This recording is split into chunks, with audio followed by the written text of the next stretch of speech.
আসসালামু আলাইকুম প্রিয় ভিউয়ার্স, এই মুহূর্তে যারা কাছে অথবা দূরে, দেশ অথবা দেশের বাইরে থেকে আমার ইউটিউব চ্যানেল দেখছেন, সবাইকে আন্তরিক শুভেচ্ছা ও অভিনন্দন জানিয়ে শুরু করছে আজকের নতুন একটি প্রতিবেদন। বন্ধুরা, একটি মাত্র গাভী দেখাবো। গাভীটি 6 দাঁত, সেকেন্ড বাচ্চা দিবে। 2-1 দিনের ভিতরে গাভীটি বাচ্চা দিবে। হলস্টাইন ফ্রিজিয়ান দাঁতের একটি গাভী, 20+ দুধের একটি গাভী। যাই হোক, বাচ্চা দেওয়ার পরে আপনারা এই গাভীটি থেকে দুধ দহন করে নিতে পারবেন। গাভীটির মূল্য পড়ে বন্ধুরা 3 লক্ষ টাকা। আর বন্ধুরা, আসলে এটি শাহজাদপুর যে গোচরণ ভূমি আছে, গোচরণ ভূমির একটি গাভী।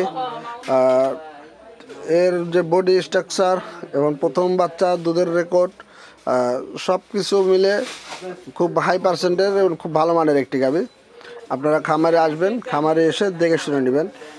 খামারের অবস্থান এটি সিরাজগঞ্জ জেলা, শাহজাদপুর থানা, মুস্তফা ডেয়ারি ফার্ম, বারাবিল, উত্তরপাড়া।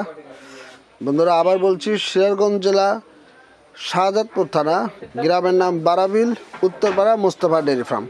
এখানে আসলে গাভীটি পেয়ে যাবেন। খামারে এসে গাভীটি একদম সুস্থ এবং উলান পালান সব কিছু ঠিকঠাক আছে। তারপরেও আপনারা খামারে এসে দেখে শুনে নেবেন। বন্ধুরা, কিছু কথা আপনাদেরকে বলি।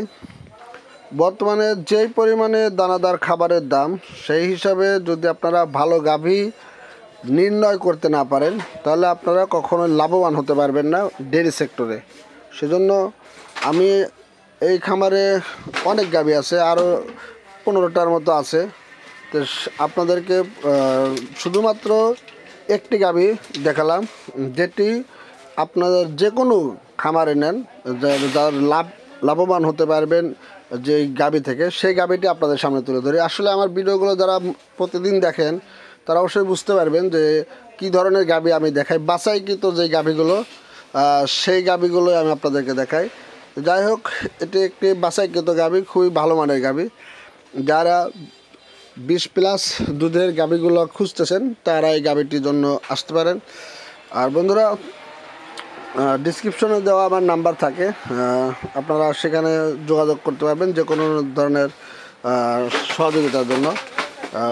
বন্ধুরা, প্রত্যেকটা ডেয়ারি সেক্টরে যদি আপনারা অভিজ্ঞতাকে কাজে লাগিয়ে ভালো মানের গাভী ক্রয় করতে পারেন, তাহলেই সফলতা অর্জন করতে পারেন।